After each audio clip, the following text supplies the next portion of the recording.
just to kind of build on that for a second, I showed all of you who came to my room that he is married and that they're now expecting their second child. And he obviously, she didn't need hands and arms and legs, and she didn't need all of that to love him and to see his heart and see who God made him. And I think he's such a testimony to where all the stuff we hold important really doesn't have to matter. And I just want you to hang on to that too, because you all feel like you have some big flaw that stands out, that people don't like you because of it. Lies. They're lies. Okay? They are. Because, once again, I was joking around with some of you, I need to go freshen up so I can stand up in front of you and feel better when I talk to you so I don't look haggard. And a lot of you laughed and you were like, oh, I didn't even notice.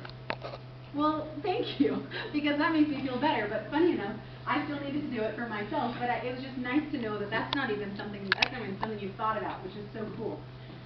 Nick said he had a greater need than arms and legs. This is something I want you to really hold close to you, because you all have arms and legs. But what he comments about is really, really, it's just, I think it's important for us to know. He said if God can use a man without arms and legs to be his hands and feet, then he can certainly use any willing heart. Every single one of you have that potential. You all do. Some of you do it already. You already are willing hearts. Every time I even say, hey, can you help me with this? You don't even ask why. You don't ask what's in it for me. You literally, and this has happened all ski trips so far, you literally stop everything you're doing and you come help me. I mean, that's a willing heart, and God's using that. And it's so cool, because then it's like, it's benefiting me. And I've seen you do it for other people. I've seen you hold the door for people. I've seen you help carry things for people. I've seen people with their hands too full, and you quickly, oh, can I take one of those? These are all things that, even though they're small, that's your heart being willing to just reach out for other people. I love it.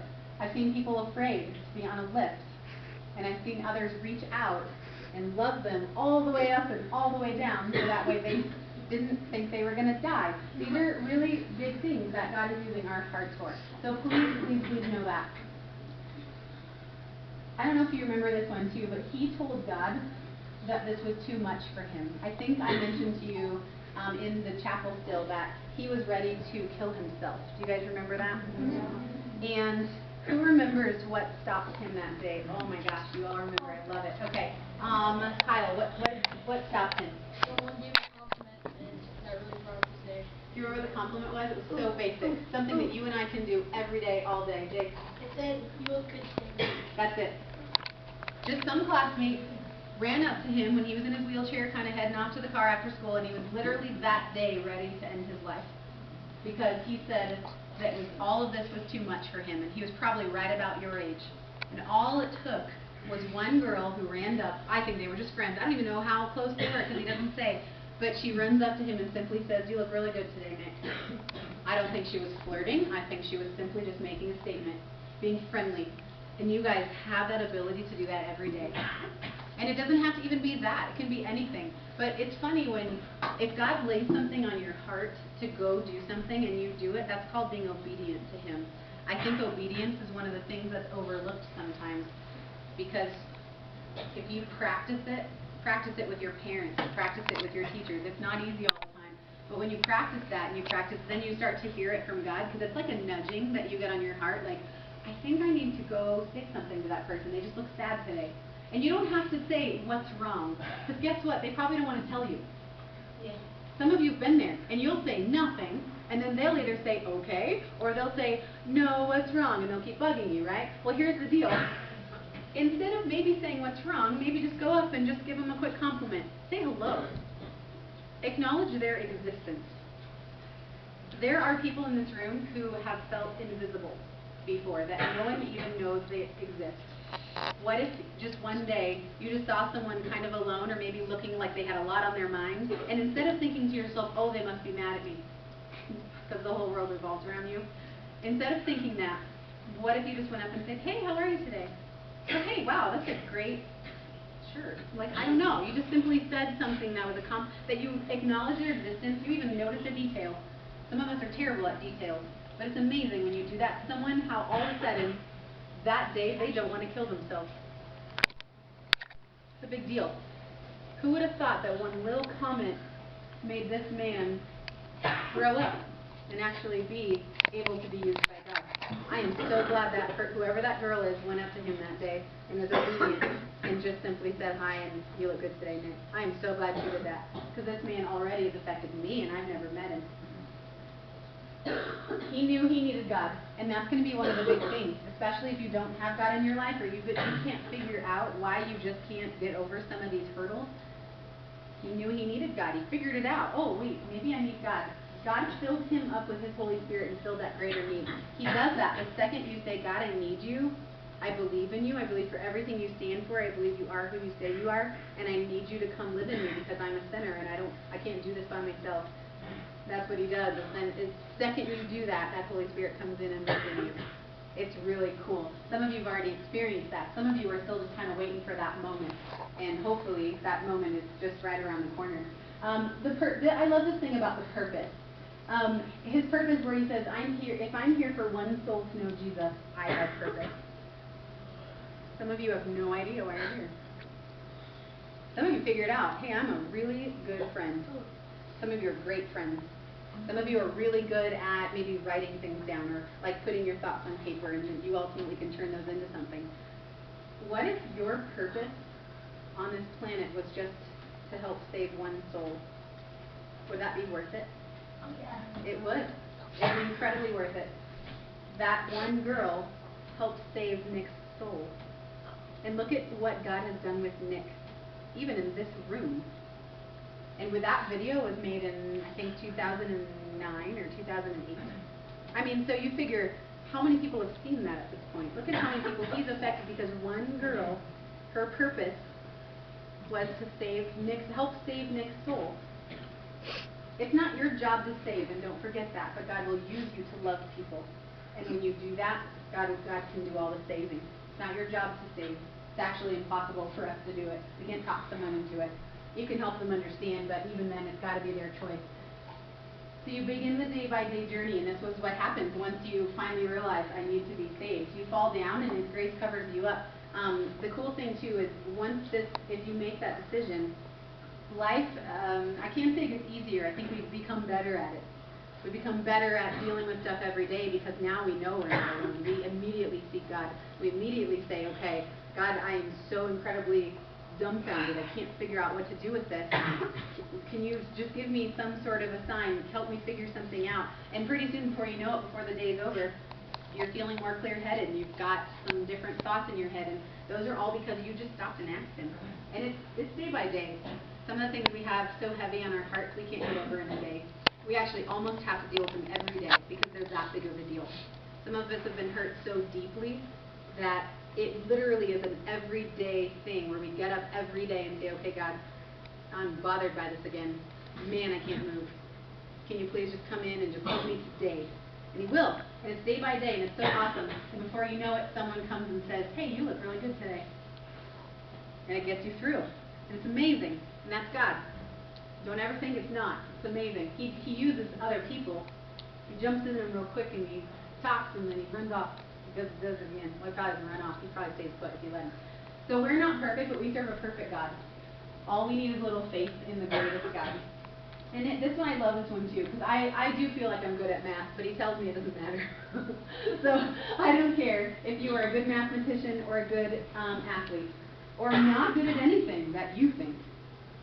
But I'm going to come and tell you that you're awesome just the way you are. So I kind of mentioned yesterday, you're not defined by your triumphs or your failures. You're not defined by those things. You are literally awesome just the way you are. And I've met almost all of you now up close and personal, and we've laughed together, and we've joked together, and we've hugged, and some of us have cried together. And I absolutely can vouch for that. I wouldn't change anything. And all of us have these really cool purposes in life. Sometimes we compare ourselves to other people. I don't know why we do that, but we do. We compare ourselves to other people, and we then think we're not good enough. But, I mean, gosh, if we were all the same, and we were all exactly, that would be so boring. I don't know. Like, I know a lot of things I'm terrible at, but I have good friends who are really good at it. And thank goodness. Even my husband, he's good at all the things I'm not. And thank goodness. And that's why we're a team, and that's why we work. And you have friends like that. That's kind of what I say. I kind of call that complimenting. You guys are just a good team. One of my all-time favorites. I think I said this to you in my class if we got a chance to get to it. When you can't get your miracle, you can still be a miracle for someone else. Hey Nick, you look good today. Just be that miracle for someone else. It's called obedience. You hear God nudging you towards something, and you think to yourself, there is no way, I'm so embarrassed, I could never do that. But then you do it, and you kind of feel good. Maybe you feel embarrassed. Get over it. Move on, because God knows exactly why I made you do that. You move on, and all of a sudden, before you know it, that person goes on to help millions of people come to Jesus. That's pretty huge, and he got to be a miracle for someone else. Does he have arms and legs yet? No. He doesn't, but it doesn't matter. So you're loved, and everything will be okay. Some of the things he brought up too is to believe, to belong, to become in the family of God. But this all has to do with you accepting Christ and realizing that you need him. You only believe this coming from someone that has experienced the same circumstances. You agree with this. If I got up here and started telling you what it's like to go through divorce, you may or may not believe me. Maybe you trust me because you know who I am and I'm not going to lie to you, but I actually have never experienced it. I've never, anyone in my family, I can't think of people that have experienced divorce in my family. I couldn't help you. Not in that sense. I can love you and I can listen and I can do all those things, but really the sad part is I don't know what you're going through. Doesn't mean I won't sit and listen, doesn't mean all those things, but you're going to believe me so much more deeply if I sat and talked to you about something that I was really, really familiar with. Things about maybe having a special needs child, or maybe having a terrible, terrible breakup. Had too many of those. Yeah, those are things that I sadly know too much about. And some of you I've talked to you about some relationship things that weren't necessarily boy-girl, but just friend relationships. I have dealt with enough of those, and oftentimes you'll laugh at me because I'll say, I wish I didn't know so much about this. I do. I wish I didn't know so much, but I do. I know too much, and I've hurt so deeply that I can relate so well to what you're going through that ultimately you're going to then believe me when I tell you that actually everything's going to be okay. And it's kind of freeing, and it helps me because now I get to take all that yuck stuff that I went through and God's using it for good. He's going to do that with you too. Your purpose will be to help others with their same circumstances someday, and I've talked to you about that too. Some of you have these gifts. Some of you are going through horrible things right at this moment. And what you don't know and you don't see because you're so stuck in this darkness that God will actually someday put you in a position where you're going to be able to relate to somebody who's going through the same thing you went through. Maybe you already went through it. Maybe you're trying to forget it. Maybe you're pretending it never happened. But someday God's going to put you in a position with somebody that you really, really love, and all of a sudden it's all going to come pouring out and he's going to use you for something like that. It's really, really amazing. I love this picture so much. Because you guys know his personality. And so I just love that he posed for something where there's arms in the background. But just look at that. Don't give up. And know that there is always someone out there who believes in you and who loves you exactly the way that you are. Exactly. And there is. And actually, it's not just someone. There's a lot of people who believe in you every day. Something I want to do with you right now is I'm going to pass out these cards that you guys filled out not too long ago. And these are the ones you filled out with me. And if you get an extra one, just kind of pass it to the group around you. Actually, did you? Yeah. So go ahead and pass it down. Okay, when you get these, okay, please don't start talking. Don't start talking. They're in groups of 5. And then hopefully pass those out. They're groups of 5. So just give one to each kind of little section and pass them around. What I want you guys to do. Listen. Is I want you guys to take a look at the card that's filled out. You'll recognize it, but it won't be yours. Okay, this is going to be someone you don't know whose card it is. I got an extra. Yep, just pass them all around. You can give them to Mrs. We need one more. Just vote. Okay, don't start getting into conversation, guys. Quiet, please. I need you to stay kind of in the moment for a second. So I want to explain some things. There should be enough for everyone, minus maybe 2, because some of you were absent the day that we did this. So if you filled one out, then that's how many I have. So if you didn't get one, that's okay. Okay. I had you answer about 12 questions, and it was just simply yes or no. What I'm going to have you do right now is I'm going to put the question up, and when I do, you're going to stand up if your card has a yes on it. Does that make sense? Yes. Now, I don't want you to say anything. This is a completely silent exercise. Some of you are not very good at following directions. Please stop talking. Can you turn on the light in the back? Yeah, with you. Sure. Oh, I don't have to. You're good. Okay. All right, here we go.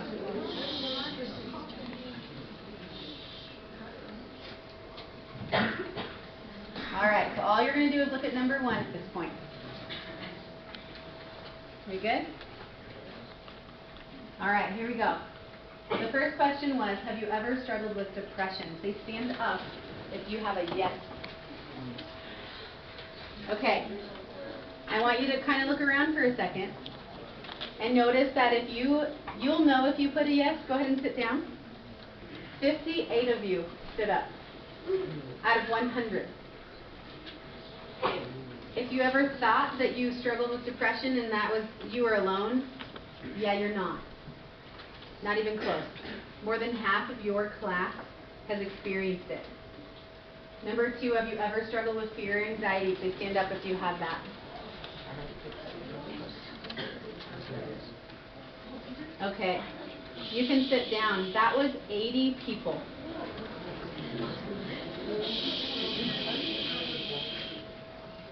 People admitted to struggling with fear or anxiety. Number 3, do you have anything in your life that you regret?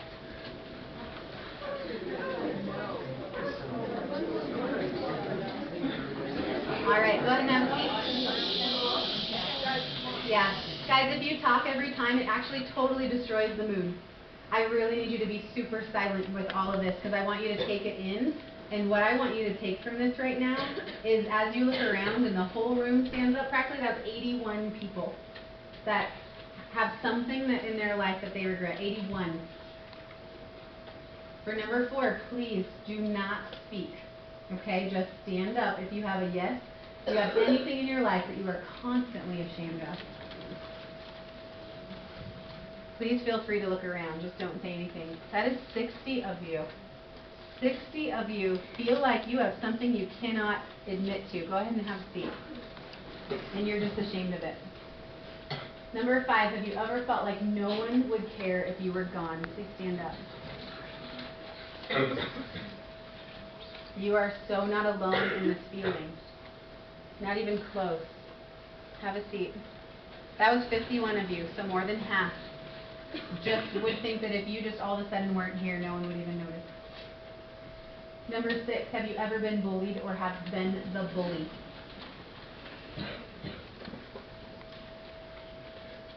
Wow. That's 58 of you. Go ahead and sit down.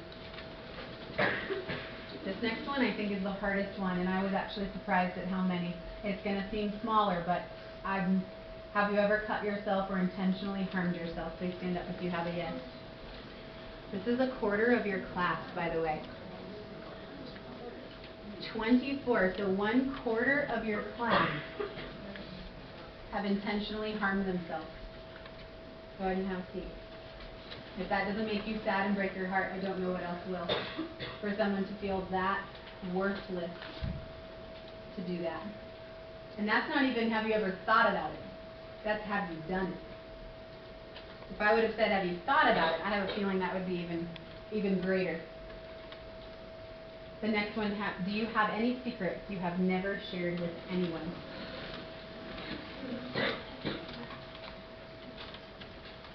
Guys, this is 72 of you. 3/4, go ahead and have a seat of this class. You are hanging onto something that you are trapped. You're completely burdened, and it's like a prison that you're living in. And I don't know if you know of a safe person to tell it to, but something you need to kind of think about right now is as you looked around just then, 72 people know what you're going through. And the other 28, they probably have an idea, but 72 people also are holding on to some hurts that they just haven't told anyone about. How about number 9? Have you ever lied to someone in order to hide your actions? Okay. All but 9 of you are standing right now. Just take a minute and just realize you are surrounded by people who get it. Go ahead and have a seat. Number 10. Have you ever felt completely invisible? Wow. Once again, it's over half of you. You guys have a big class, and you guys have friendships in here, but yet 56 of you have felt like no one even knows you exist. Have a seat, please. We have 2 more of these to bear. You guys are doing great. Number 11 says, have you ever done something you didn't feel you should be forgiven for?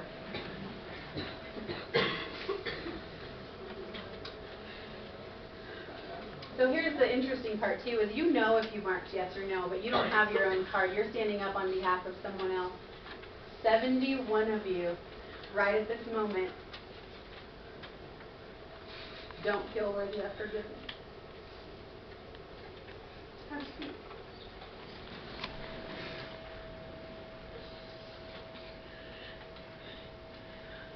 I hate this one. Hand up if you have a yes, if you've ever felt worthless. Look around. That's 64 of you. Okay, go ahead and have a seat. If you have just ever experienced a moment where you just didn't feel like anyone would get you, I hope that last torturous 3 minutes changed your mind. Okay? So many people in this room have either been hurt, are hurting, or will be hurt. And you get it. You can be used to help somebody with your own hurt. You can take a moment to reveal whatever that is to someone that you trust. If you are trusted with something like that, you need to really be faithful to that trust, because that's going to be, for some of you, the biggest thing you will ever tell another living soul. And that may not be another student. Maybe it is a teacher. Maybe it's still no one. Maybe you're still not ready to get that out. And that's okay. I need you to know that you can give that to God. And if you haven't done that yet, oh, please, please, please consider it. When I got to that place and I dumped it all out, I mean, I still can't get over how much freedom I felt. And it didn't all of a sudden make me feel better. Don't for a second think that life all of a sudden turns into rainbows and butterflies. It doesn't. But oh my gosh, the freedom that you feel when you release those chains and you get rid of those bars and you're finally free. I need to talk to you about something really important just for a couple more minutes, and then I'm going to give you a chance to make a commitment. And we're going to listen to a song that I feel hopefully will just kind of tie everything up, and then we're going to do some worship. But I need to talk to you about salvation. You've heard this probably 100 times, and I feel like this mountain always invites this for us. Some of you don't know if you're saved, and I've always been very open with you that I don't necessarily believe that everyone is. I don't think any less of you. But you have to understand that it's the most important thing and decision you'll ever make in your life. Every one of you have already made a difference in my life. Already. And I hope that even just for a moment, I just need you to process a few things. I need you to ask and look in your heart and see if it's something you're interested in.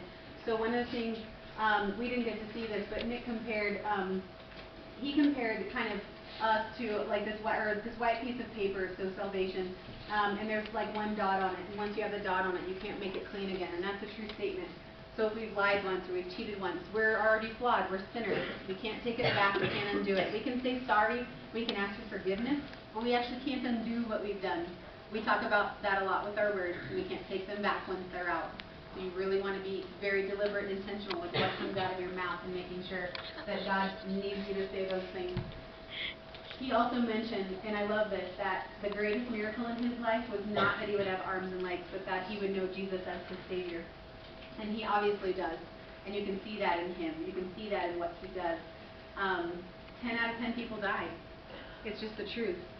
No matter what you do, how good you are, how many people you make smile, no matter how many A's you get on a test, you're not getting out of this alive. Like, we're actually all going to die.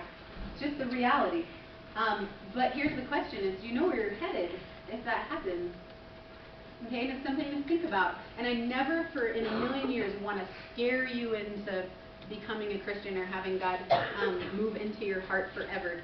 That's because it won't mean as much. I would never want to scare you of that. And a lot of people become a Christian just so they'll go to heaven. I did that. I did that 50 times. Because I wanted to go to heaven, so I had to make sure that I made sure I asked him in my heart so I would go to heaven. It was so shallow. It never made my life better. I probably was going to go to heaven, but I don't think it made my life any better. So we all want happiness and peace. We just do. And peace, what I mean by that is not so much just not fighting with people, but even a peace in our hearts. We just want to not be worried about stuff all the time. We want to not be fearful of showing up to school today, or we want to not be fearful of going home today. We want to not be fearful of who's going to look at me this way, or if I made that person mad. We can't live like that. You need a peace, and you need happiness. You need those things, and you can get them, and I know a way, by the way. Here's this is actually, and as much as I say I would never want to scare you into these things, this is a real thing. If you die, do you know where you're going? That's a big deal. Heaven and hell are real. Just know that. And that's not why I'm here, though, is to scare you into anything. How do we get rid of sin? You have to have Jesus come in. Jesus is pure, sinless. And when he comes into your heart, he lives there. And then the second he moves in, he helps you for the rest of your life make your decisions. And you know, some of you already have experienced that. You feel guilty about certain decisions you make. That's the Holy Spirit. Some people call it a conscience. That's the Holy Spirit. And he's just working on you. And it's up to you if you want to do what he's saying or not. It's up to you if you want to follow that and actually be obedient. Jesus paid the price. We know that. We couldn't really get to God at all, and we have to get to God through Jesus. If we don't believe that Jesus is who he says he is and did what he said he did, then all of this is for nothing. And the interesting part is I still don't believe that, because I know how he's changed my life, and that's the biggest thing I can offer you, is just my own testimony. Those who call on the name of the Lord shall be saved. And he actually said the first face he touches will be Jesus. I just want to stop for a second, and I want to know, are you ready? And I'm not interested in a big public display. I'm not interested in you letting everyone on the whole planet know what you're deciding. But what I want to do is I want to give you an opportunity to make a decision. And I know in some ways you need help with that. So if you could close your eyes and bow your heads, and I'm just going to pray with you. And I'm going to basically allow you to not allow you, but I'm going to set you up to make a decision. Some of you have already made this decision, and maybe what your job to do right now is to pray for all the people in this room who need to make this decision. Dear God, I just come to you right now with a lot of brokenness, and I can sense it and I can feel it, and I feel broken for all of these beautiful children, and I know that you do too. And there's so many that need you so desperately, and they've been struggling, and they've been trying to figure out how do they just get through each day. And God, I want them to know and be reminded all the time that you're the answer. And I just want to take an opportunity right now that if you can help me, guys, if you feel that you understand that you just can't do this by yourself anymore, you know that you're a sinner, you know that you're completely imperfect, and the only way to be freed from those things and to live a better life is through Jesus, and to know that he is who he says he is. And you want to invite him to come help you every day for the rest of your life. Just silently in your mind, just ask him to come in. Ask him to come be a part of your life, and not just a part of it, but be the ruler and the leader of your life for the rest of your life. And that every day that you stumble and fall down, that he sends just all of his people to come help you get back up again, and know that all those lies are not true. I just want you guys to process that. I want you to think about it. I'm going to play a song right now, and I just want you to listen to the words, and I'm going to put the words up on the screen. Mr. Cook, I might need your help making sure it works. But this song means a lot to me right now. It has to do with being broken together. And I want you guys to remember that in this school, in this building, you have each other. You do, and you have each other, and you have for a long time.